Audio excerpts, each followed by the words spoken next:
Welcome back. Addressing mass shootings with kids has become unavoidable, and sadly we see dozens of students die every year at the hand of a gunman in the hallways of their schools. As part of our year-long Project Safe Schools initiative, 2 Works For You reporter Micah Hatfield shares how a local school handles these uncomfortable conversations. When teachers and administrators go to college to enter the education field, they learn effective teaching methods. They put together lesson plans. Head of Holland Hall, J.P. Cully, says he was never taught what to say to students after they hear about kids their age being gunned down at school. No, it never crossed my mind. But with the recurring mass shootings at schools across the country, it's become part of their jobs. All schools are going through this right now because we don't want to talk about it. We know how to talk about it. We know we need to be talking about it. But we're focused on student learning here. Now it's a necessary evil. Cully says for him, Sandy Hook was a turning point. And since then, he's been trying to ease the minds of students and their parents after each national tragedy. And that families go through wanting to know that they're safe and that the school has plans in place. So there's a lot of reassuring, and then also a lot of here's what we're learning from these horrible situations that we're going to apply here to make us a safer community.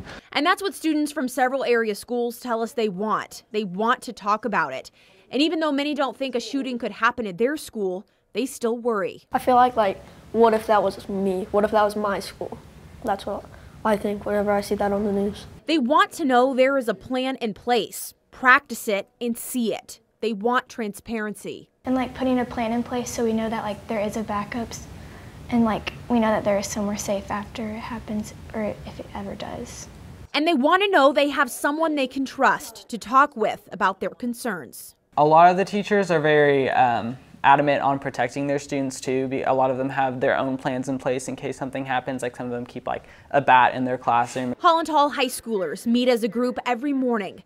After a school shooting, they use that meeting to discuss the tragedy and open up the floor to students. Chaplains, counselors, teachers, and advisors are available every day. And even though it hasn't happened in our area recently, Cully says kids often want to talk about why people are targeting schools with children inside. Because of our size, and even in larger public schools, you can create systems where you have 10 to 15 students and they can come to you and they can process and they can think, and sometimes they just need to get it out, sometimes they just need to say it.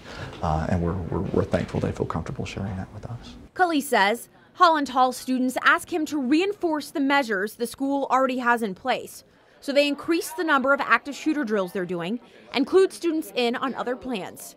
Besides just increasing physical security by adding gates, security guards, and limiting access to classrooms, Holland Hall is also trying to encourage students to be in tune with each other. To where if something seems amiss, let's report it, let's talk to somebody about it. Somebody might be hurting and they might need some help. So we always bring it back to those really, really important pieces that help us with threat assessment. While the Holland Hall Dutch talk with middle and high schoolers about tragedies like Parkland or Santa Fe, they don't openly talk about it with elementary students unless the students themselves are openly talking about it. Cully says they usually leave it up to their parents. We certainly don't want to scare a child. If their family has made the decision to sort of keep that information from them, then we want to honor those families and allow them to have the conversations that they want to have. Cully believes helping kids make sense of these situations that truly just don't make sense is a natural extension of their jobs as teachers. He did say Holland Hall is now focusing on educating parents so they can have the right conversations with their children to ease anxiety and help them process what's going on. Micah Hatfield, 2 Works For You.